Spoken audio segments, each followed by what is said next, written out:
Welcome to TrulyFit, the online fitness marketplace connecting pros and clients through unique fitness business software.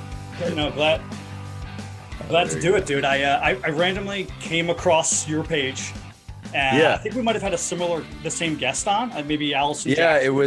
it was Mr. Rocky Snyder. No, I think he had me on his, so yeah, that's how I knew him. He wanted me to jump on his, and he's wonderful. I think maybe I did have him on mine. Yeah, I did.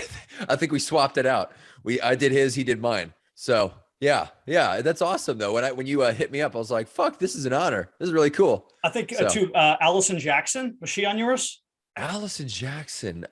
She I don't is, think so. I yeah, don't know. The name doesn't sound familiar. Maybe I emailed her a while back. Yeah. But it's funny just to see someone who does something almost the same. Same shit. Same shit. So, Yeah. No, that's so cool. No, it's an honor. It really is. When you hit me up, I was like, wow, me? Well, tell the audience a little bit about yourself, whatever your fitness background is exactly. Yeah, no worries. So I've been in fitness probably, I don't know, a little over 10 years now. So I got into it academically speaking. So I majored in it in school, and I went down the path. I got my master's and everything in exercise and all that shit. So conducted studies, the whole shebang, crunched data, did numbers, and I did competitions. I competed for a while, so I did some physique stuff. And what I was doing, I kind of did the freelance training gig for a while, and I went down that road. I was training people at Planet Fitness, that kind of stuff. And I did it for a while, but you know what's so funny? I never felt like I was that good at it. I never felt like I did it like some other trainers did. And so I just got out of it. And I was like, I'm not passionate about this. I'm not as good as it as I think I should be. And living in Louisiana, you kind of clientele differs in accordance with some places. Like it's just a different type of people that you're dealing with. You're not necessarily dealing with this huge crop of athletes that are so driven. It's like they need this, they want this, they need a trainer. And I'm kind of dissing my state, but whatever. But but hey, it's the environment. We're like the third most obese state, so yeah, that's right. But no, so I went into media. I decided to start a podcast, but what I felt like doing was along the lines of bringing humanity back into fitness, because looking at the fitness landscape nowadays, it's pretty much all ego based. Everything behind it has that foundation of ego. So everybody is building up something from their transformation or their approach to fitness or their personal training program. So what I felt like doing was giving people a platform that collected stories from people who did it themselves and completely took my solutions or advice out of the equation. Because even though I've got all the academic stuff, the best experience can be gathered from everybody who's done something amazing in the fitness industry. So I started approaching different avenues. I go to gyms, I'll sit down with them, do a video with gym owners, learn about their gym, learn about their approach. I'll do transformation videos for people on Instagram. And then the podcast itself is I wanted it to be so variety driven. So I've had the craziest just amount of guests from all over the spectrum of fitness. And so it's really cool. I'm blessed. I've gotten so many insane guests on my show. I don't know. Yeah, I mean, here at the TrulyFit, led me here. Yeah, so there you go. Here at the TrulyFit Podcast, we're all about exercise. It doesn't matter how you do it, right? Some people are so dyed in the wool. This is the only way you do things. This is the only thing. And I think why that's a mistake is Rocky Snyder actually and I were talking about it on the last podcast. There were things we thought in the 70s and 80s and 90s that we know now that are wrong, right? Science is always changing. Things are changing. You can't be dyed in the wool. This is the only way to do things. You have to be willing to learn. And then ultimately, like you just alluded to, there might be general population in the middle of Louisiana or Oklahoma, where I'm at, who are much different as far as what they need for their bodies and their minds than, let's say, the fashion models in Miami. So, there is a different modalities of training. There's different styles. There's different nutritional concepts. And I think we just have to be open to learning all of them and not sort of pointing fingers at who's right and who's wrong. Man, and I completely agree. It's so true. And one of the things I think maybe people enjoy hearing is even the stories from these Instagram personalities, like trying to find a way to dig to the core of who they are, and maybe just instead of giving people these vapid approaches to fitness, take everybody and try to find a story that can connect with a unique individual. So it's a matter of maybe asking the right questions, and I guess I'm trying to do that as best I can. So, but it's amazing how the information is the same from somebody who is quote unquote a pro in fitness.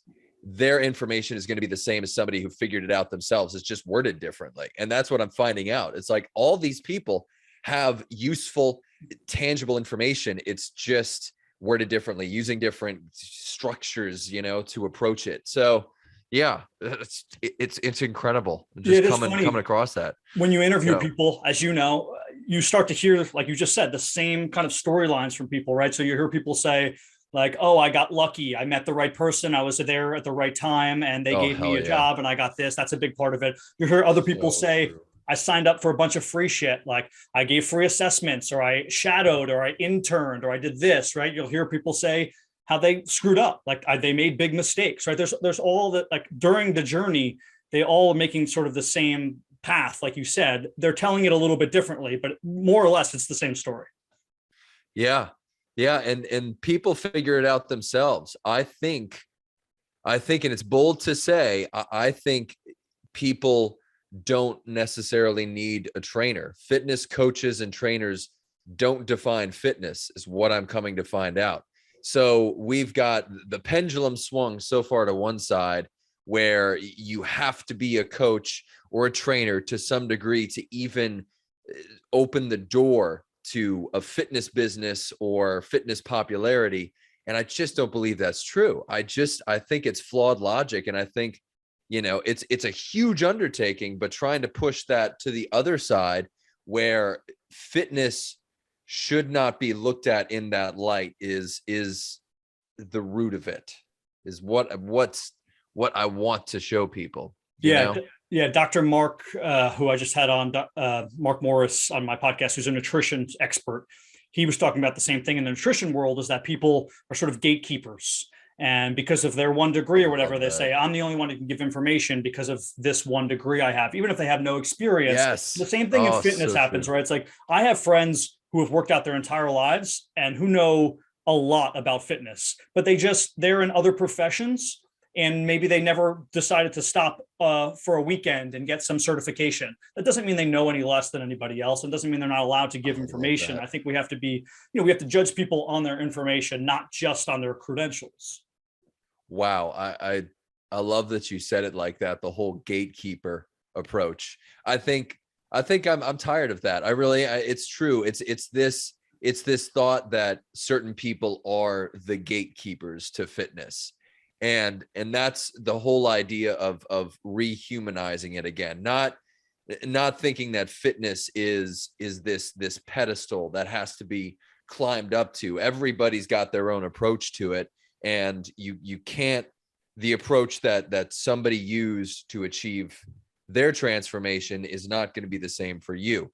So I think that coaches and trainers can apply certain logic to help people, teach them how to use equipment and machines, but they should be looked at more as maybe just knowledge banks, just go to them for general knowledge, but they can't necessarily be the well of motivation and drive that you're searching for.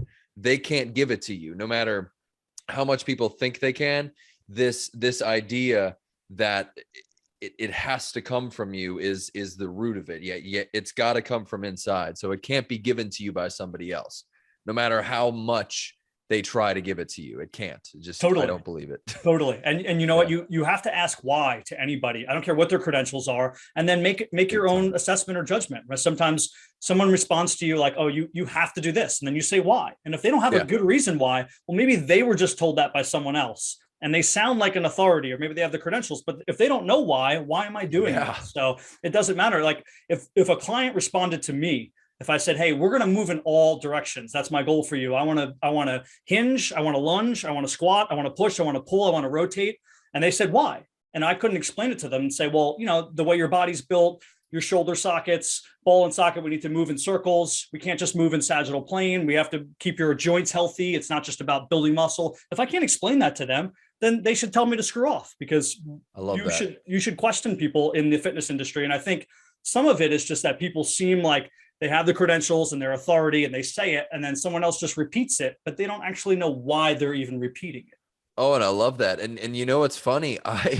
That's why I stopped is because I found myself just saying the same stuff over and over and over again. And I realized, I was like, I'm not giving them anything useful. I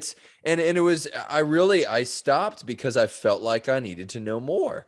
And so it's something I see, not only in me, but I would see it in other trainers. Just the same rhetoric was used. And you're right. I think that there's not an understanding of the why. And especially with clients I would talk to, it's almost like they knew exactly what they wanted, right? They knew exactly what they wanted from me. And I felt like they should do it by themselves. If they are completely, they understand what they need from somebody, they understand what it is. I'm like, maybe you get it already, and maybe you just got to do it yourself. If you know exactly what's supposed to come from training, I don't know how much I could have helped them. I really don't. They've got the layout already set up in their head. So maybe it's just a matter of figuring out what their drive is, who the people are in their life that can give them a deeper focus on fitness, and then utilize those motivations and put into the gym. So I feel like that's kind of what the conclusion I drew at the time. Yeah. I mean, I guess there are some people who need financial motivators, meaning not just getting money. That too. That's a good point. Yeah. And it's not always just getting money. It's like, if I'm invested financially in this, then I have to listen a little bit. So like for me, let's say having a financial advisor, right? Someone to pay to do my taxes and do this stuff. Like, could I sit down and do it? Probably. But number one, it's a pain in the ass. Number two, I don't want to learn about it. And if I hire someone, I know that they're going to keep me on track. And then I'm going to make sure that I'm not, let's say, circumventing my tax codes and doing all the wrong things, right? So I think that's a part of hiring a trainer, right? It's just to have some sort of accountability, but eventually the accountability the onus has to be on the person. Within. It has to be here, because I can tell you, and you're probably going to say the same thing, but I've struggled where I've had clients, like I work with them for 2 years and there's not a ton of transformation. And it's like, well, I only work with them for 2 hours a week. Let's say on Wednesday and Friday for an hour. And no matter how much I tell them, they have to do these things, Monday through Sunday, as far as what they eat and what they work out and what they do. Like I'm not with them. I'm not their mom. So what do? I'm not going to fire them, because if they go to another trainer, guess what? The same shit's going to happen. Same stuff. And we need to make a living, right? So like, it's hard as a trainer, like when you're young, to be like, oh, I'm not making a difference in their lives, I'm going to leave. You're like, no, I'm making money and I am making a difference for the hour. So it is a hard part of the business where you can't control everything. You only can control sort of like a few hours in the day. And then you got to hope that you have someone like an Ian or like a Steve who tries to convince their client, this is on you. The onus is on you to make these changes. Yeah. And people want you to control everything. So it's tough. It's like that goes back into communication skills and learning what the right fit is, and try. And it's funny because I didn't even think about the concept of firing clients until one interview I had, where they said that that's totally logical. And that's totally something that trainers who have achieved a certain client, level of success can do. Like it's a favor to the client. If you don't think you're a right fit, you can't you can't force that relationship. And that's something that dawned on me with these interviews. So, Totally. Yeah, that's a great point. I think there are people, it's early on in your career, it's difficult to do, whether it's from a financial standpoint, and it's probably good to learn all the different types of people. So maybe you don't want to do that, but as you grow, maybe you have a waiting list and you don't need the money as much. There's just certain people, you're not gonna mesh with, whether it's your training style, whether it's your personality style, or both. I mean, it's funny, like if you're ever working in a gym where there's a ton of personal trainers and you look around, a lot of times you sort of see the personalities just like clicked. I'm like, oh, that guy with his 5 clients, like I couldn't work with them. Like I'm glad they're with him. Yeah. And these clients, like I'm glad they're with me because they fit my personality, and everything just merges. Yeah, you can almost sense the vibe. You can see it in their faces and their reactions and everything. Yeah. That's a good point. That's so true. And I realized that too. Looking around, it's like you just know that they're meant to be with that trainer. Trainer. Yeah, it's the personal part of personal training, right? A lot of it is just being driven to the person, not just the knowledge, but the personality of the trainer. Oh, that's a good point.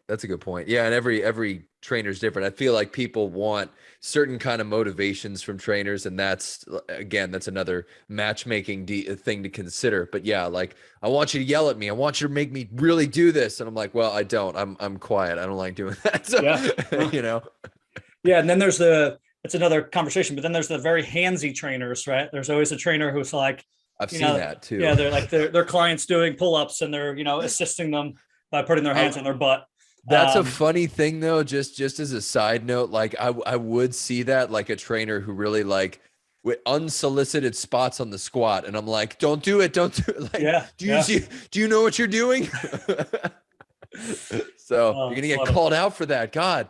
But I would see that too. So, well, I want to talk a little bit about the podcasting here, right? Because I think people are so interested in podcasts now. They've blown up. And fitness podcasts specifically, if I'm a trainer, if I'm a young person, convince me to do a fitness podcast or convince me not to do a fitness podcast. Well, what I'm finding out with the podcast, so if you're going to go into it, the cool thing about it is that it's the easiest setup ever. And I think when I started it, it sounded daunting because of certain things. You got to get your feed. So immediately that's the first question is, how do I set up my feed? And you guys know. Yeah. So for me, it was so cool that so if you're going to do it the easy way, set up the podcast the easy way. I loved Anchor by Spotify. I freaking love Anchor.fm by Spotify. That's like the easiest, coolest free tool to set up a podcast immediately. And then you can freaking record it on your phone and then just post it. So the thing generates it immediately and puts out your feed, and then it can push it out to the different networks and everything. But as far as like a desire to start a podcast, I know that monetizing it is always a big issue, and learning how to monetize it is a big thing. What I found was so cool about the podcast is that I kind of changed the model a little bit for my vehicle. So instead of going down the route of sponsorships and everything, which I have, but I try to do podcast series for companies.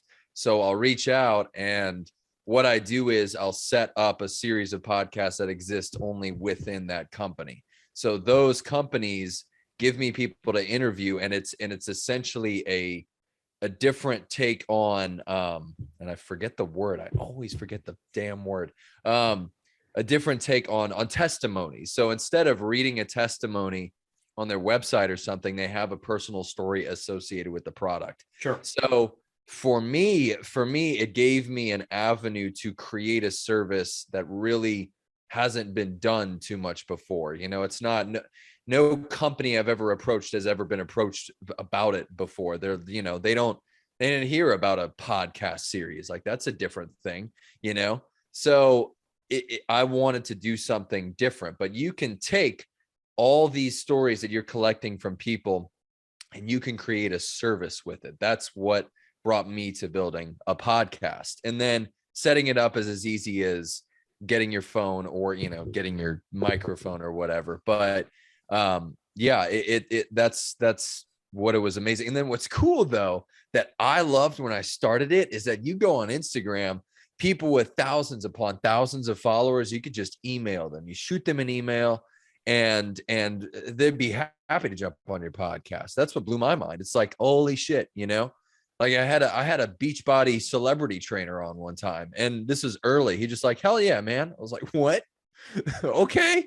So yeah, I think what surprised me is that people talking about themselves is the most inviting thing ever. And you don't have to be famous. You don't have to be a big podcast to get big people on. That's what blew my mind. I was like, I'm unknown and I'm getting people who are very well known on, you know.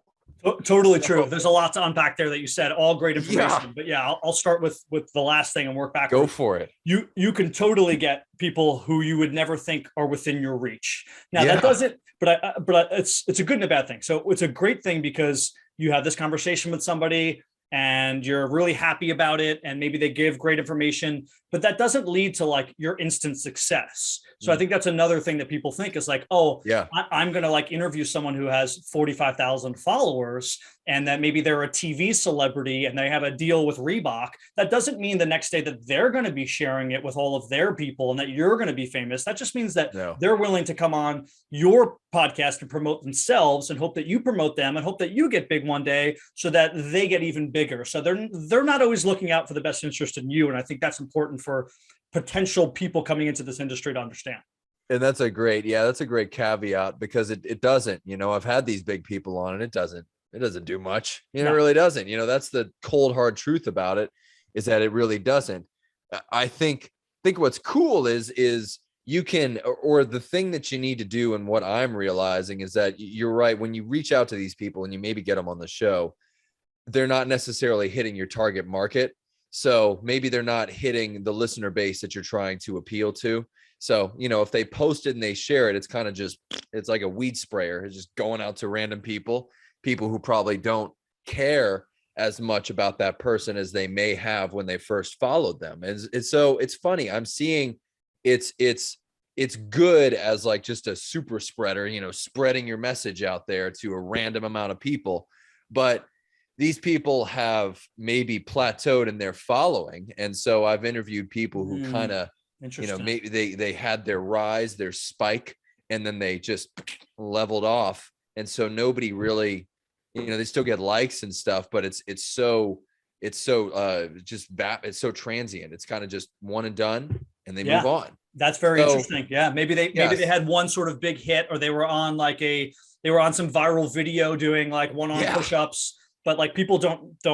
So like if I have Ian on, maybe Ian has like 1,000 people who like love him, right? Not only love him from like a media standpoint, but maybe they really know you, like they've met you in person or you've had conversations with them, and they're willing to give it a listen because of that. But like there could be someone else who like the only reason people follow them is because they look great with their shirt off. And I don't really care what they're saying necessarily. So I'm not going to download that podcast because they've never showed me anything they said that was important. I just look at them with their clothes off because they're in really good shape. Right. And that's the majority of it, honestly. That's almost 90% of what's on Instagram, you know, no matter what your business is, you're always going to, again, you know, focus on the ego or the thing that makes you look handsome or pretty or, you know, ripped, shredded, whatever. And again, I think it's way better to just grind it out and maybe build a steady following as opposed to just being a flash in the pan like a lot of people seem to be on Instagram. It's a highlight reel. You don't know what they're going through in real life, you know? Yeah, it's all fake. You're right. That's a great point. It's all fake. It's so yeah, it's but again, I do like the idea of getting very unique fitness info from just the craziest areas of fitness, you know? So whether it's just like a weird sport, a weird coach, a weird training protocol, there's just so many cool things out there. There really is things I've never heard of before that people were telling me about, you know? Yeah, there's so many different areas to go into as far as fitness conversations are concerned, right? So that's why I tell people who want to do a podcast. Well, first of all, let's go back to that a little bit. So the the purpose of your podcast, if it's just to monetize, like, good luck. You're going to be spending a lot of time doing this and not getting a lot of money back. So like it shouldn't be specifically like just to monetize. Like, good for you if you can do that right away. There are different ways you can do it. Like you said, maybe you can partner with companies, maybe you can get advertisements. I decided not to do that with TrulyFit, mainly because we instead use this as, this sounds really bad, but sort of like a net to get personal trainers to listen to the podcast so they understand what we're trying to do as a software company, and then they jump on and use our software down the road, right? So I love, but you've got a great business model. Like it's perfect. Like that's, people need to maybe do it your way. I think that's the best way to do it. You get yourself an app, you build a platform for trainers, and it doesn't seem like there's many apps out there that do that. I know of a couple that are big, but you guys are you're in blue ocean, you're kind of one of a few that are doing this. So it's unexplored territory as far as I'm concerned from what I've seen. Well, I appreciate that. Yeah. And that's what we saw too. I mean, ClassPass does it for gyms, but the problem with something like ClassPass is they're against what I would call our ideology. Our ideology is a complete free market. Ian goes on and he creates his own personal training page. I don't care if you charge $600 for a 30-minute session or you charge $6, because it's your page and it's your time. I'm just giving you the platform. Where like ClassPass, like, will make you like do free classes. They'll allow people to sign up like back to back, and like, so someone could book you like in a back-to-back class, but the first one's free. So now they have like 2 hours with you, but they're only paying for 1 hour. Like, none of that stuff would be allowed on TrulyFit, because this is just an independent platform where you run your business. I don't want to tell people how to run their business. Yeah. Yeah. And that's the beautiful thing about it, is that you're trying to create autonomy as much as you can for this trainer. So yeah, it's really cool. And it's nifty because it also it's a different avenue, because you're not trying to teach coaches anything. You're not kind of coming across as like a mentor, it's just more autonomy, because I see that all the time too, coaching mentors, and that's another conversation, but that's the other business avenue. It's like, I have taught thousands of coaches how to do a squat. So yeah. And how to make 20K. How to make 20K. Exactly. Make 20K. By just spending $1 a day on Facebook ads, I can make you 20K. That's true. But, yeah. I mean, I will say this from the podcast perspective. Another good thing about it is, again, you have to have the time, and you have to maybe not make it your number one priority to monetize, because it might not happen. And then you're just going to give up. Like anything else, this is a long ride, right? If you're expecting to start this and be good right away, you're not going to be, right? You're going to screw up. It's going to be difficult. You're going to forget to turn the mic on here and there.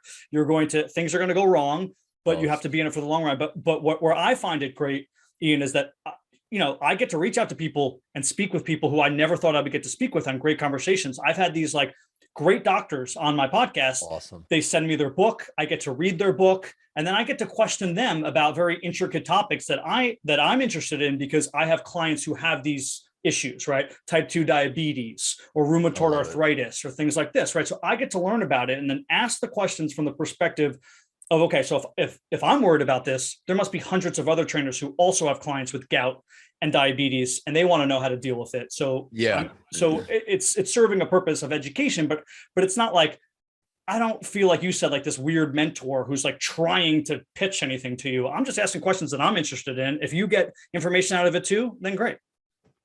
Yeah. And that's an amazing thing, but you got to be in it for the long haul. Everybody who tries to do something with podcasting, you always have to be the last man standing if you're going to get somewhere with your podcast. And you're right. It dawned on me that the money definitely has to come from somewhere else, or you can find a way to package your brand in a different way and create the content in a unique way. So that's what I'm doing, is that I monetize everything. So all the different media aspects, it all wraps around the one mission I've got. So yeah, that's so cool that you said that. But you got to just hundreds of episodes. It's like it just keeps going, I mean, it takes a lot of time like anything else, but it does in some respects. People say this all the time about things. Time flies before you know it. You turn around, you're like, oh, I remember when I ordered my first mic, and now I'm 100 episodes in or something, right? So I would never tell someone not to do it. I would just say, if you're going to do it, number one, at least this is what the podcast experts say, is you better have a really good niche. And it should be even like a niche within a niche, right? So like a niche isn't like CrossFit. CrossFit's not a niche. It would have to be like CrossFit classes in Southeastern Louisiana, right? Like, oh, I've been to all the CrossFit gyms in Southeastern Louisiana, and I'm just going to talk to the people there, and we're going to talk about which one is the best and how they do different things, right? So that'll sort of get you to build an audience, and then maybe you could expand out afterwards. But to jump into the podcast game now and be like, oh, well, you know, my passion is discussing movies. It's like, okay, well, guess what? So there's only a gazillion of those. Yeah. So you're not going to compete. You have to really like niche down like 2 or 3 levels. And then maybe if you start to get big, then you could sort of start to expand on that and get a little bit bigger. That would be the one piece of advice I would give to people who are starting. No, it's yeah. And you brought that up too. I started doing some you go through so many iterations of the podcast too. You try to do different formats for like interviews and stuff. And I took a page from, I don't know if you ever heard of Loudwire.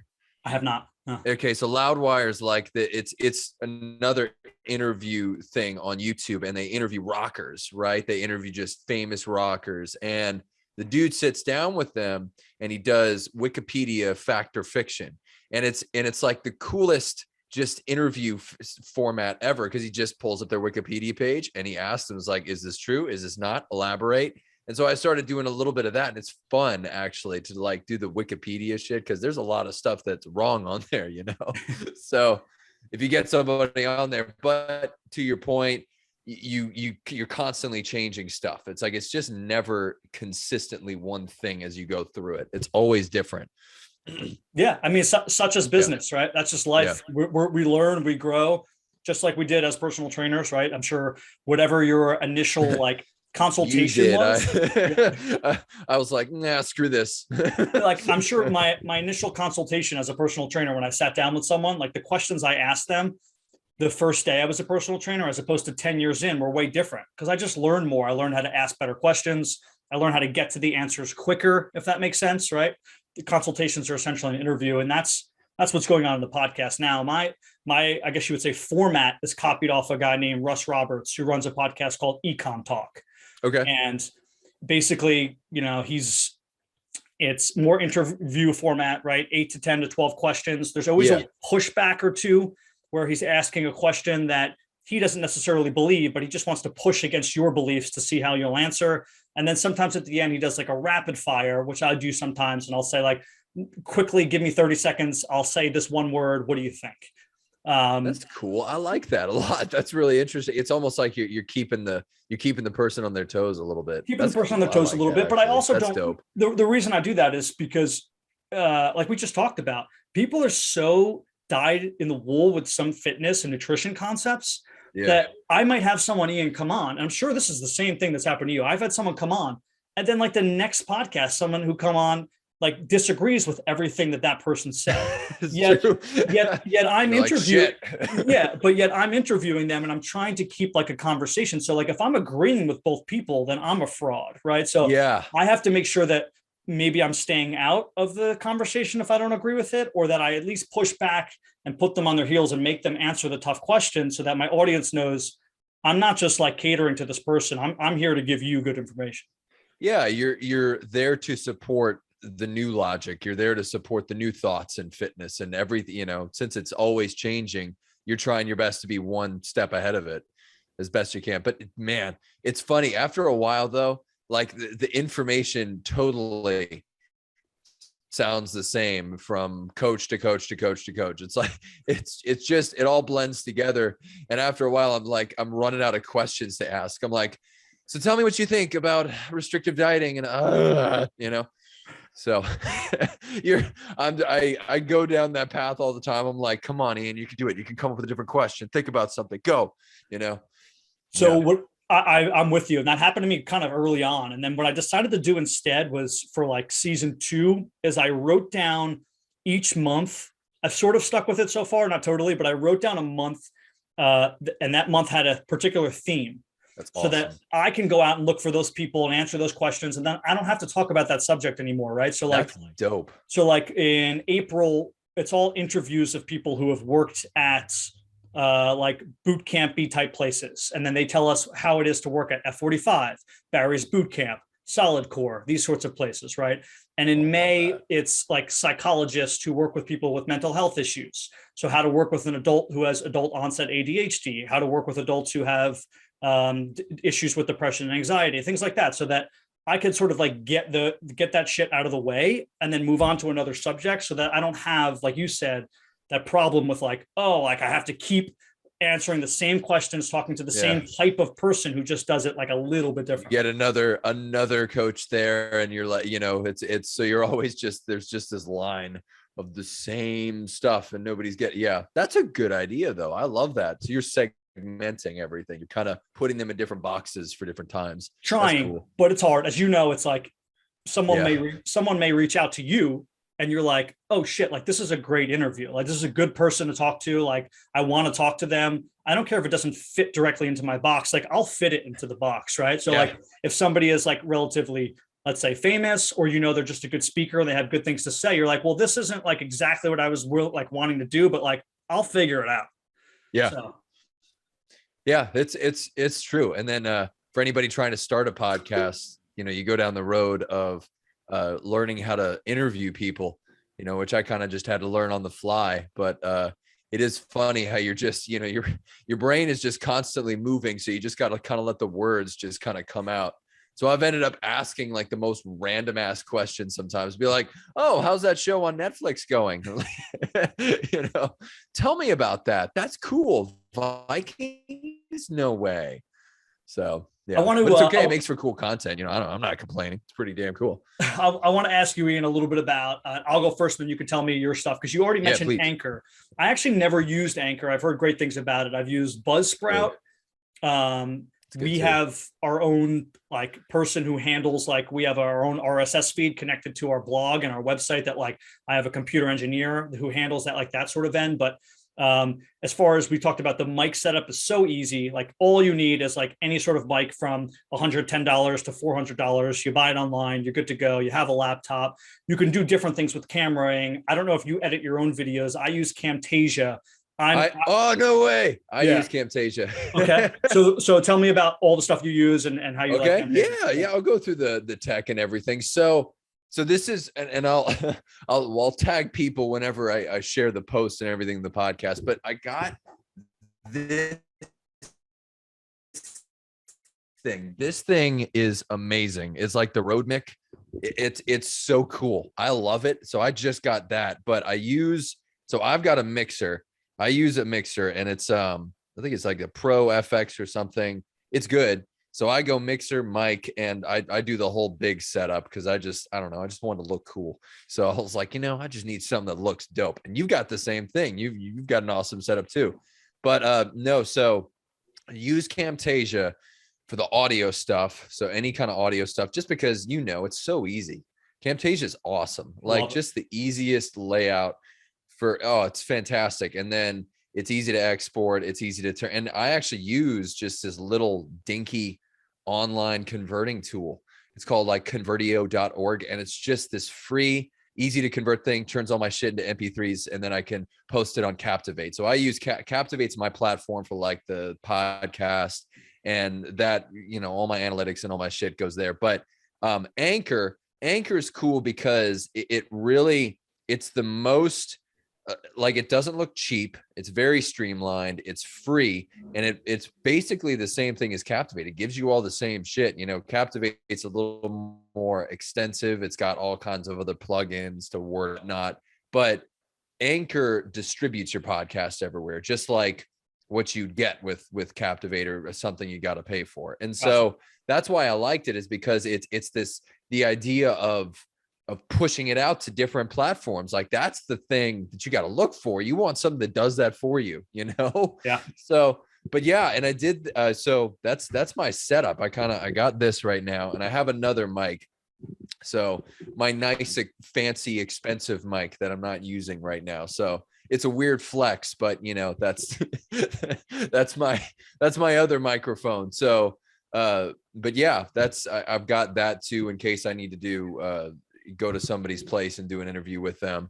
But yeah, that's pretty much it. And yeah, I love Camtasia.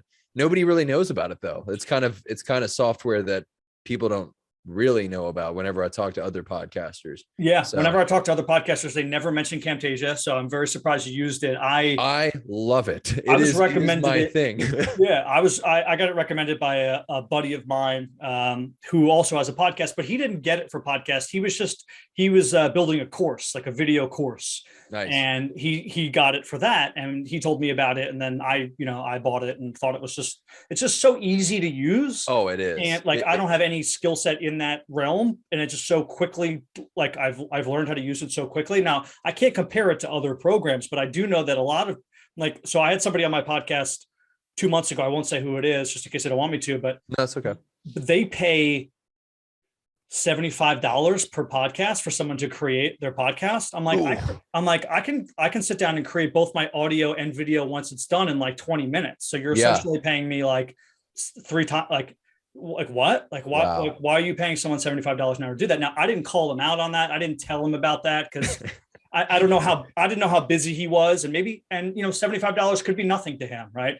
So, but to me, I'm like, why would you do that? It takes 2 seconds to create these things. So I think that's another thing. People are like, oh, is this podcast? It must be so difficult to create. You got to hire all these experts. It's like, no, you could do this all on your own. The software is out there. Now on the front end, as you know, it takes a little while to learn, but once you're in rhythm, it's easy. It's very easy. Yeah. And Zoom's wonderful. The audio always sounds good through Zoom. I do use Adobe for my videos though. So I'll do Pro for videos and everything, which that was a hassle to learn. Tell me why.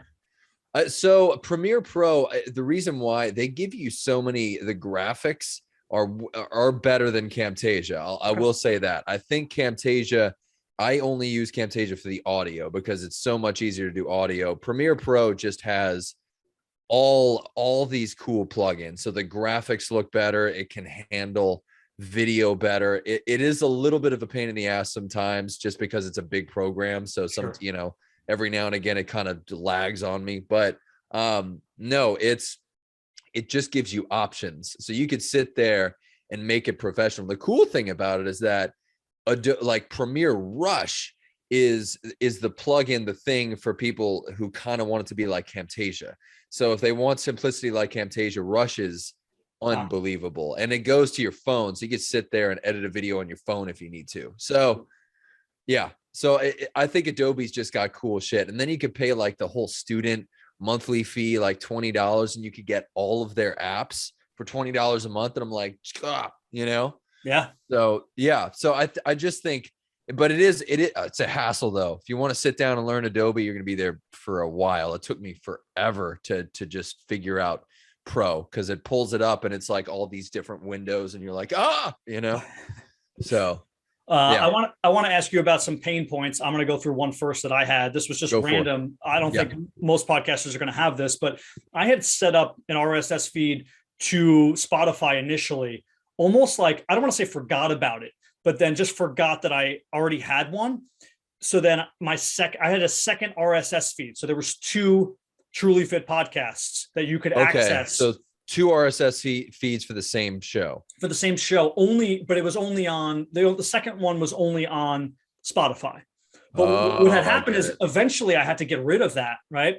And the problem is that I had so many followers on one, right? I had equal amount of followers on both pages, right? So like one wasn't more important than the other. I just wanted to keep one RSS feed, but you can't like reach out to them. You don't have their information, right? So you can't reach out to Spotify and be like, hey, can you inform the, however many people are following this account that I'm shutting down this RSS feed and they have to go to the other one. So now I just have to hope that one day when they click on the podcast that they're following, that doesn't come up. It says, oops, sorry, that they actually look for it again, instead of just saying, oh, screw this. Guess I'm going to listen to a new podcast now. And I just lost all of those listeners. But that's just a road bump you have when you're starting. And what's funny, I can troubleshoot it a little bit because I was actually looking up something similar and trying to figure out a solution to this is not an answer to that by any means, but it is it is something that people can look into if they have a problem that's similar.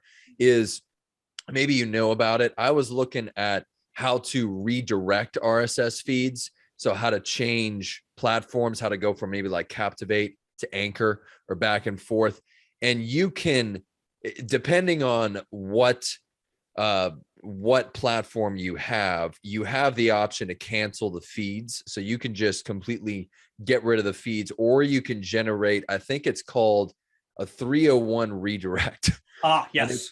And yeah, the 301 redirect. Yep. So I think there's maybe a solution in there where you can sit there and maybe generate like a redirect somewhere and maybe combine the two feeds in one, which is, I don't know. Now I'm just like going to the twilight zone of like podcasting, but you know, that's my winging it, you know, maybe just do that. Maybe it'll work, you know? So yeah.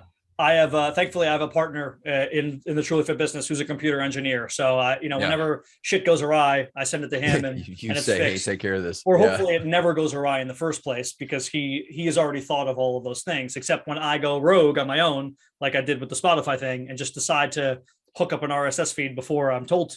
And then I have 2 RSS feeds going on. But yeah, that's the nature of the business. Like anything else, you're gonna screw up. You're gonna fuck up at first, and then you're gonna learn. And before you know it, you'll correct those things. So it's fun stories. Yeah, that's exactly what it is. It's so true. Just my God, anything technological, it's always gonna hit you immediately, and it'll still happen. That's the shitty part about it, is that it doesn't just stop. It's like you could be in it 100+ episodes, and you're still getting shit happening on you. It's like, God, thought this was done, you know. Have you, or do you use any of the sites where there's podcast agents, for lack of a better term, who then reach out to you and they pitch you guests who they think would be fitting for your show? I had some agencies do that randomly, automatically, for no reason. I've had like 3 or 4 just start emailing me people. Yeah. And you know, in my pride, I'm like, no, don't tell me who to get on my show, you know. But no, they're great guests. That's the funny thing. It's like whenever they reach out to me, I think the reason I don't follow through with it, or I don't like it, is because I'm looking for maybe uniqueness. I don't mean to be like mean to the people they give me, but I do. When you look at somebody's profile or you look at somebody's knowledge, you want there to be a little spark, a little something that goes, wow, like that's insane shit. Like, that's so cool. You created that, you did that, you created this mission. And the people they send me, you know, they've always had like multiple publications, multiple books. They've been on 100+ podcast episodes. You know, they've been around, and I'm like, so basically it's going to lump me into all the other podcasts that have had that same guest on. So yeah. I'm looking for people who may be a little bit out there, you know, maybe they haven't done that many podcast episodes. Maybe they're just in a weird ass sport and they're just doing weird shit over here. And I need to point them out and be like, hey man, come over here, you know? Yeah. I mean, listen, it's your podcast. It's your direction, right? Damn it's right. Your mindset. So you get to choose who wants to be on it. And that's the greatest part about it. When those people reach out to me, I've never signed up for it, but now I have like probably 6 agents who regularly reach out to me. And I have a running list that my virtual assistant has. I'm talking like 400 guests, just like a running list of people who have asked to come on. And I will tell you that I'm just making up a number here, but I don't think I'm over exaggerating, Ian. 250 of the 400 guests are some sort of like nonsensical, like life coach or like childhood trauma advisor. I've gotten those. Or like, it's always these like really woo topics. And I always write back, I'm like, listen, that's just not my podcast. You must have never listened. Like I have like physicians on, I have coaches on, I have registered dietitians on. Like I am trying to have like a short interview where my listeners can learn something really quick that's useful, not talk about just like woo nonsense. Like you have to better yourself and you have to do this. Like I'm all okay with people wanting to do that, but like I don't want life coaches on my podcast. Like that's just not what I have. So it's very hard for me to like find these people. But now I think the agents are finally getting it, because now I'll get like, oh, this is a physician who's like he's a urologist and he talks about like sex health or something. I'm like, oh, that's interesting. Like I can talk about that. At least I can ask him like directed questions about science and not just about woo-woo shit. So yeah, I guess they keep tabs on the podcast. They kind of track the guests, the series of guests and everything.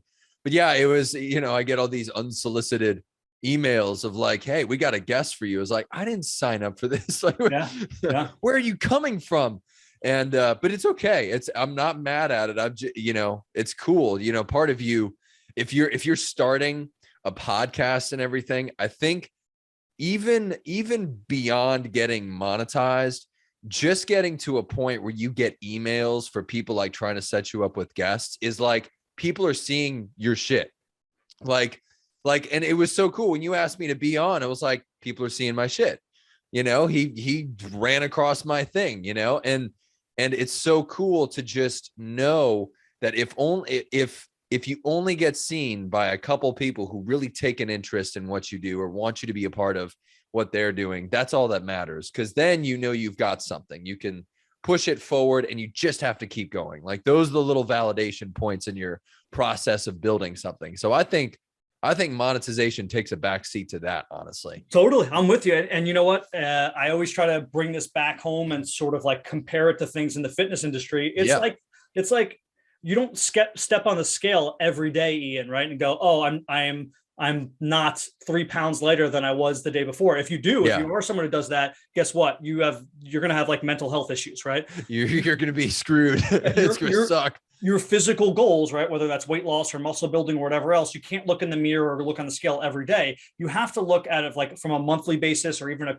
like a every 3 or 4 months, or even a year or two out. And you have to say, okay, these are my goals for like the next year or two. And that's really what podcasting is. It's like, you're not going to suddenly put out one episode and have, 25,000, unique fans who are all pushing your content and stuff. Like, this isn't about going viral, because what you're doing is, in fact, I would argue that I wouldn't want to go viral. Going viral is about a short clip where people know nothing about you that they think is either funny or useful, but they don't know anything about you. Right?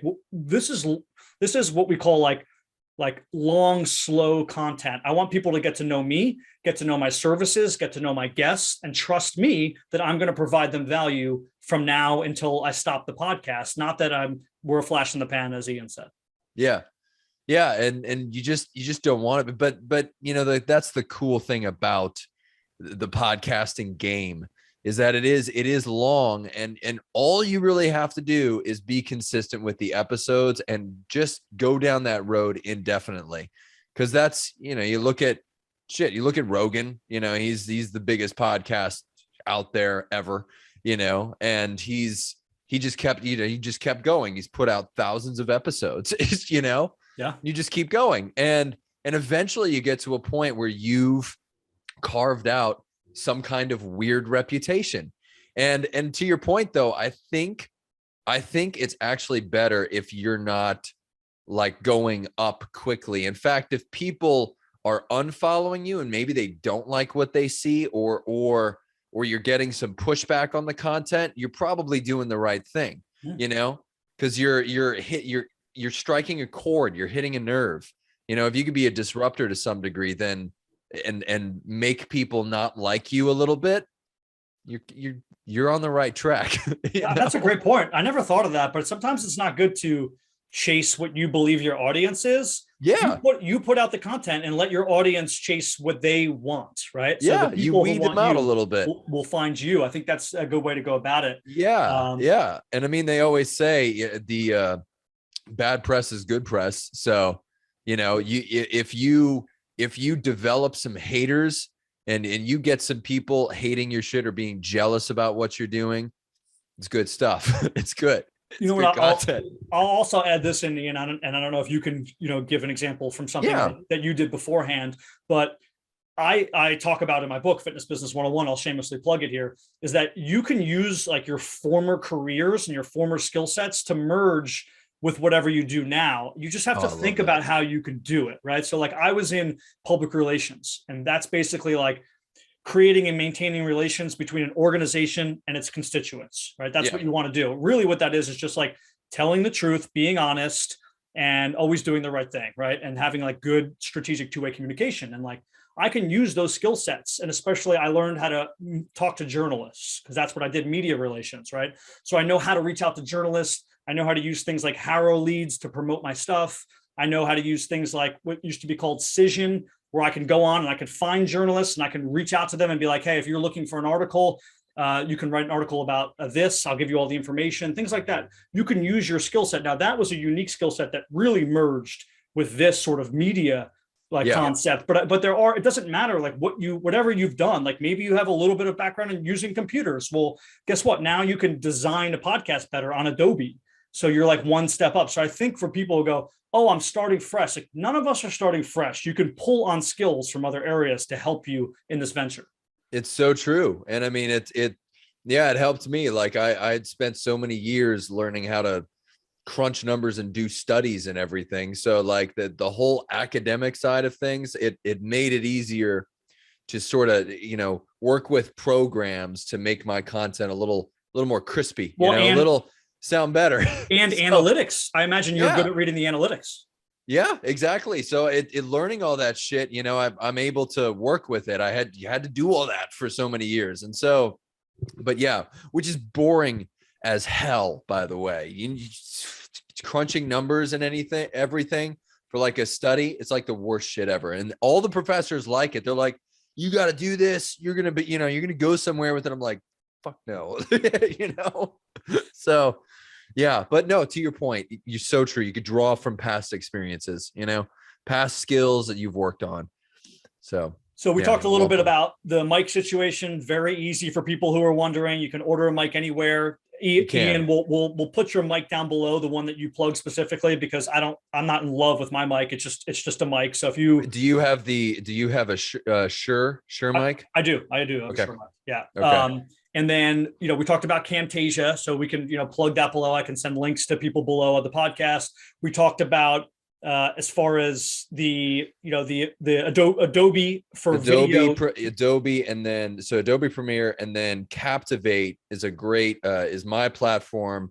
It's new. Captivate hasn't been around long at all, and it's paid for. So if you want something that's a little more bulky, a little more beefy, then Captivate, because Captivate gives you just a wild amount of things to be able to do to monetize. So it gives you, it's probably the best platform to more quickly monetize a podcast, if that's really what people want to do. So if they want to do it quicker, quite possibly Captivate might be able to lead you there. So well, you have Captivate. I use Buzzsprout. Buzzsprout's great too. Yeah. Buzzsprout's pretty good. And we talked about Anchor, obviously, and how that can help you and making sure that you have, an RSS feed, probably not more than one, unless you want to go through what I did and have that interconnected with everything. Now, what I'll also say, we didn't talk about, Ian, I'm not sure if you do this, and I think it's very important, is that you transcribe your podcasts, right? You can use something called otter.ai.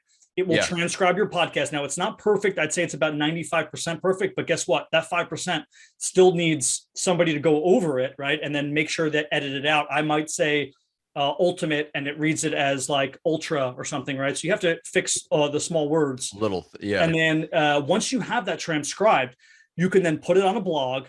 Then I can embed the audio and the video onto that blog page, right? And pictures, and have all other information. So what that does is really helps your search engine optimization. If you have a website for your podcast or some sort of website affiliated with it, it really helps the search. And two, like what I do is I take advantage of, this sounds really bad. Some of my guests who I'm like, you know what? I think this person is going to be really popular one day. So I'm going to name the article of this blog their name, and I'm going to use that as my keyword, so that when I search for whoever, Bob Thompson, I just made that name up, that the first or second thing that comes up is my podcast, your post about Bob Thompson, right? Comes up even before maybe Bob Thompson's website. So that's awesome. So I just think it's important to repurpose all of this information. You use clips on Instagram, you put things on LinkedIn, you have your website, you have all of these things. So that's why the podcast is good too. I think people think like, oh, it's just a conversation. No. This is content that you can spread through every social platform very easily. It's so true. And you can use, there's a couple of things. I'll point out a couple of things I've tried in the past, and I usually do. So if people want to go into live streaming, if they want to do live streaming, right, they can use StreamYard. I tried StreamYard for a while. It's actually a great service that allows you to stream on every platform at the same time. So it connects everything. And so you could do Instagram, Facebook, YouTube all at once. And the cool thing about StreamYard is that it doesn't shut off if your internet connection's bad. It actually maintains the connection for you. Cool. So StreamYard's one. I love Canva. I Canva's my thing for graphics. So I'll do Canva. Yeah. Shit, there was one other one. God damn it. Canva. I'm trying to think of the other thing. I don't know. That's about it. Graphics. So putting that stuff up. Oh, and then Wix. I do like Wix's plugin for podcast. I think it's superior to, like, if somebody wants to do a podcast website, I like that, like the way they embed the podcast into a Wix website is very easy. So the structure that they give you is very organized and looks nice. And it's like, I don't have to do anything to it. It just goes straight to it. I was like, perfect. Yeah. So yeah, cool. That's it. Yeah. Those are my other plugs. I mean, I think we hit on a lot of things as far as somebody who wants to start a fitness podcast. We gave people the reasons why they could potentially do it, right? You can do it because you think you want to monetize. You can do it because even if I told you you'll never speak to more than 100 people at a time, that's your absolute growth. Imagine speaking to 100 people in a room once a week who love what you say. That could really help your business, right? Because then you could start selling them things, right? Things that you believe in. Maybe it's something small as a microphone, or maybe it's something as big as a personal training package, but they believe in you, right? So we talked about that. We talked about, that's from the monetization standpoint. We talked about how to repurpose all of this thing at the very end, right? So Ian cuts this up on Adobe and uses it on Instagram. Then he cuts the audio up and he uses it on a Twitter post. And then he cuts this up and uses it there, right? So you can use all of these things cross-platform to promote yourself and make yourself bigger. So there's a lot of good reasons, and it's not that expensive to run a podcast. But we both agree, and you can add anything else after this. Sure. Is that, in my opinion, the last thing you want to do is be super general. You're almost better being like weirdly targeted, right? Be like, I'm only talking about this board game. Like, you're more like, you'll have more people who eventually click and want to listen to this or search for you, because you're just so far behind the 8 ball. If all you want to do is talk general health or general movie reviews or general TV reviews, there's just too many people who do it, and you're going to be fighting an uphill battle, especially if you don't have money behind it. Yeah. Yeah. And the cool thing too, if you do start the podcast, every single platform or plugin, everything that you need to be able to organize a podcast can all be free. There's so many free shit out there. And so if you don't have any money to put into a podcast, you could go to my, the cheap little Convertio. That's free. That converts all your stuff. You can go, if you have an Apple, GarageBand's freaking wonderful. So GarageBand does all the mixing, and there's tons of free mixers that I've like used in the past just to put something out there. So everything is free. It might be cheaper, might not be as quick as some of the other stuff, but it can work. So that's what I love about it, is that everything's free. All the other stuff we talked about, got to pay a little bit, but you don't need to. So yeah, it's true. And the mission thing too. I'll tell you this though, I do disagree just a little bit. I do, because I think that you're right. It's got to be specific. But with me, what I try to do is I try to make, I guess, the mission specific, and then all the people that maybe are general and fall into general categories can somehow answer the question of my specific mission just a little bit. And so, but I mean, that's still to your point though. That still falls into what you were saying. It's still specific. I'm just asking all these general people to answer my wildly specific mission statement. Like, try to give me something that falls into that category, because I want all these different opinions, but I want you to be able to say it in a way that brings humanity into fitness. Totally. And I do think there's a misconception in amongst everybody. We see what we're targeted to see, so we think there's more of it than there actually is sometimes, right? So like Ian and I might be like that. Yeah. Ian and I might be like, oh my God, everyone does this like fitness podcast where they interview like fitness people, but like, that's not the case. It's just that we're targeted to see that shit. Right. So if you run a movie podcast, you're targeted to see people who do movie podcasts. So I don't think what you do and what I do is really like, it's not like, not everyone's doing that. I think people are giving, like you talked about, people are trying to mentor, like let's say like your Ben Greenfields. Like, this is how you make your body more optimized, or like, this is how you like eat the perfect diet, those sorts of things. But I don't think there's people who do what you and I do, where we're saying we're genuinely interested in you as a fitness professional, yes, what you think, and what your story is, and how you do things. And I think big time. I think that's the unique part. Is not even always the information they give. It's just that we are interested in hearing from them, and not just like teaching people. Yeah. Very, very genuine, like people, a genuine personification of like who they are, where they've been, and why their info can potentially help somebody. But yeah, and to your point though, because it's the people who are famous in the optimizing the body realm are already famous. Like they've got their niche now. That's theirs. You know, Ben Greenfield, all those people, the biohacking people, they've achieved that. So this kind of area does seem blue oceany. It seems like a different category that people aren't taking advantage of. You know, the trying to get genuine stories, genuine personalities, and trying to create a pool of genuine feeling. You know, so yeah. If that made any sense at all? No, genuine totally. feeling. Yeah. No, I mean, it's lacking in the fitness industry and the health industry. It's not, it's to balance those things. And again, I will say, you and I don't do the same exact thing. We just have a similar approach in which we talk to fitness professionals or health professionals about different things in their life and what's going on, but we don't do the same exact thing. It's different. Yeah. It's a similar approach, to understanding people, but no, different categories entirely, with just like what the packages are, what we see, what we put out there, all that stuff. But yeah, no, it's just you simply asking me on was like, yeah, he knows what's up. Yeah. So, yeah. No, well, I mean, that's legit. It's been great clicking through your content cool. and looking at the people who you've been interviewing and watching some of that. And you've gotten on some great guests. And the first thing I thought when I saw your guest is like, they're all over the board in fitness. You'll have these like jacked CrossFit females. I had an Olympic ice skater on there one time. Yeah. Like I had I'm trying to think. I had a Beachbody celebrity trainer. I had an Olympic ice skater. I had a snowboarder on, a 4-time Olympic snowboarder on recently. So I've just got I'm trying to get a curler on there. I don't know why I'm all wintry right now, but I'm, so, but no, it is because I think that people are always looking for a new avenue. People are always looking for a new solution. People are always looking for a new approach to developing internal drive.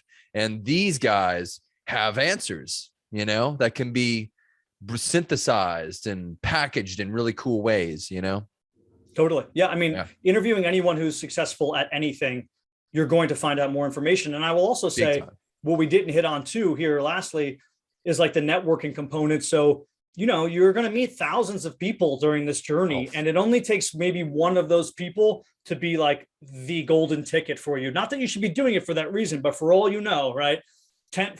15 years from now, Ian owns his own podcast company, and he produces podcasts all around the world. And he goes, you know what? I really like Steve's podcast. I'm going to have Steve join my team, right? So you don't know who's going to be helping you along your journey. So it's a great networking tool as well. I'll tell you this is just quick though. And you're right about that. I don't know what podcast this was, who the guy was. It was like a success driven podcast or something. And somebody had asked him like, how did you end up getting Matthew McConaughey on your show? Like, how'd you get him as a guest? And he listed it out. He said, easy. I did 800 plus episodes. I reached out to something like 10,000 plus company, like some insane numbers this dude was throwing up. But to your point, it got him to that one person, right? That that made him well known. Like, this dude has Matthew McConaughey on. He's a big deal, you know? So, and it wasn't Joe Rogan. It was some other guy, some success podcaster. And he just said, no, I've been at this for years, you know? Yeah. Yeah. So it's about the long haul. It's about trying to get to the tipping point where you do get that one guest on that changes your trajectory. I just interviewed a guy maybe about 4 months ago or so, and he just had Gary Vee on his podcast. Wow. He had to travel to New York to do it. I know the kind of person he is, so I know that he was doing nothing but probably like emailing 100 times a day and jumping through loopholes and just doing whatever he could to do it. But yeah, big time. I'm not even really sure this guy has great information to give, to be honest with you. But he's a go-getter. That's what I can say. He's a go-getter, and he did it. So I mean, it's possible to get any of these guests on your podcast eventually if you work hard enough and you're willing to go through the loops. I mean, Tim Ferriss, right? He's got a famous podcast. He wrote the 4-Hour Work Week, the 4-Hour Chef, all of these books. Yeah. I mean, he talked about how he got a phone call with like Bill Clinton or something at some point because he just like had emailed him like 3,000 times. He was just like emailing his like secretary like every single day and was like, I just need 5 minutes. I just need 5 minutes. And eventually it's called like the strategy of attrition. You just keep wearing them down and eventually they say yes. So you can do it. It's possible. It is. And then it goes to that tipping point again. You know, maybe you're not getting anywhere for years, but then, you just have to keep going. And maybe by that 4th or 5th year, something happens and the floodgates open. And I think part of that is twofold. And I want to add to that because that's a great point. Something you said before, I just forgot to comment on, is you said, you just got to stick it out because people drop out. And that's like such a great point because there is a pyramid, right? And we're all starting from the bottom of that pyramid, but eventually like 1 year in, this guy can't do it anymore. This guy can't do it anymore. This guy can't do it anymore. And that pyramid starts to thin out and you become sort of, you rise towards the top of that pyramid in that particular subject niche. So I think it is important for people to stick it out and kind of like stay around the fold because eventually things will click. It's just a matter of time. And then also it could be a matter of one episode. It doesn't even have to be a guest, right? So Ian does an episode in advance. I'll tell you how I want to phrase this. So there's a guy who did this. What's going on right now in Ukraine, right? I don't want to talk about politics, but that's okay. It's okay. No, it's for sure. We all know. There's a guy who did a YouTube video on like why America caused what's going on in Ukraine now. He did this like 6 years ago. It had like 8,000 views. It has 12 million right now, right? Because people are YouTubing like America, Ukraine, and it came to the top. And now this guy went from 8,000 to 12 million views. So like, Ian can do a podcast on like all of the real uses of the kettlebell. And Ian gets like the most famous kettlebell expert from Russia on his podcast. He wants to know how he uses the kettlebell. And then like 6 years from now, like kettlebell becomes more important than it ever has before because of some like fitness fad that Chris Hemsworth is doing. And now everyone is searching for kettlebell workouts and Ian's stuff comes up. So like you have to stay the course because of these fads. Yeah. The best stories too, the funniest ones, they kind of fall into that category, but the people who get famous because of a meme, like they get their picture taken because of a meme. You look at like BuzzFeed and they do the stories where the people talk about them becoming a meme. Right. And, every single story is that they took a picture something like 10 years ago or something. And it was just a random ass picture. And then all of a sudden somebody online comes across it, thinks it's funny, and then puts like little lines on it, little funny quotation. Then all of a sudden that person just, flies into the atmosphere because they're so popular, So it's funny because that meme culture works that way, You never know. Some stupid pic you didn't think one thing about 10 years ago makes you super famous all of a sudden, It's so true. Yeah. Yeah. You never know what it's going to be. You just have to keep, putting content out there and doing the right thing. And you never know what your golden ticket is. I'll also say, I'm not sure if it's coming out before or after this podcast, but I basically have on like the #1 TikTok agency owner in the world coming on the podcast. Cool. And his name is Kyle Kaplanis. And he tells me all about like how exactly, we use TikTok for fitness businesses. And I think it's important because eventually I will listen to that one. Yeah. Because I want to know. I don't know anything about TikTok. I do know that we can't exactly repurpose this shit like we do for Instagram. Like you have to make it like TikTok-ish, but he shows you how to make it TikTok-ish. And it's important. You have to keep up with the times, and you have to be able to like make sure that the young kids coming up are also listening to your podcast, because you're not going to just grow by, getting an older audience. You have to grow by getting a younger audience as well. Yeah, you really, TikTok is so trend based. And I think it's weird. The stuff we do can't be translated to TikTok real well. And that's always a question I've had. Sometimes I feel like you run the risk of becoming a joke, because you kind of, if it's going to be on TikTok, it's got to be funny. It's got to be a little goofy. It's got to be kind of, like, oh, look at me do this dance. See, that's what I thought too. So he convinced me otherwise. When you listen to the podcast, you'll hear, he said there's room for education-based things on TikTok. There really is. If you do it properly, you can be yourself. You can be authentic. You don't have to be someone else, but you have to do it in a way maybe where it's not filmed. So maybe it's where you're just like the things you do in your car, for example, right, Ian? Where you're just in your car and you're talking about what's going on in Louisiana or whatever else, and you have your phone up. Like that is TikTok-esque, where people can see the real you. Wow. And as opposed to like it being more like, too pre-planned. Yeah, too filmed, too glossy, too staged, too glossy. Exactly. It needs to be raw, but it doesn't matter what the content is, that you can have raw Ian content on there. It can't be glossy and staged, like you said. And I think that's good to know, because the raw Ian content is on OnlyFans. So subscribe if you're not. Just kidding. We'll put the link below. Make me some money. Now we know how Ian monetizes the podcast. So that's another option if they're feeling up to that. If they really want to sell some premium fitness content. That's the highest level package, actually. I'm the Charlie DeMello. No, that's not. No, she's TikTok shit. Never mind. I messed up my comparison there. Just cut that out. No, it's okay. Well, Ian, any other tidbits of information that you can give to anybody if they're starting a podcast in fitness, or obviously you can plug all your stuff, tell us where they can locate you? Yeah. So if they want to go to my stuff, it's averagebrosfitmedia.com. And the mission is bringing humanity back into fitness. So if people want to go there, they can go check out the transformation videos. They can go check out the BroBiz interviews. BroBiz interviews are where I go to gyms all over the country, sit down with the owners, and I learn about their story. And I try to give people a new dimension on fitness through their story, right? What their mission is, how they built the gym. And then they can go check out the NPC walk around interviews, where I actually go to shows and hold microphones in people's faces and go, here, answer my stupid questions. And, but they can go check that stuff out. Another one will be coming out soon with those. And then they can go check out my bro info vids. Ran out of space there. The blog, they can go check that out. But yeah. And as far as services go, they can message me as far as, sponsorship opportunities go, podcast series for companies. Those are the services I provide as of right now. Or if they need me to go to a show, if they're a show promoter and they want me to interview and talk to their people, talk to their businesses, try to bring humanity and kind of tell people about their show, that's another marketing option. But yeah, that's it. That's it in a nutshell.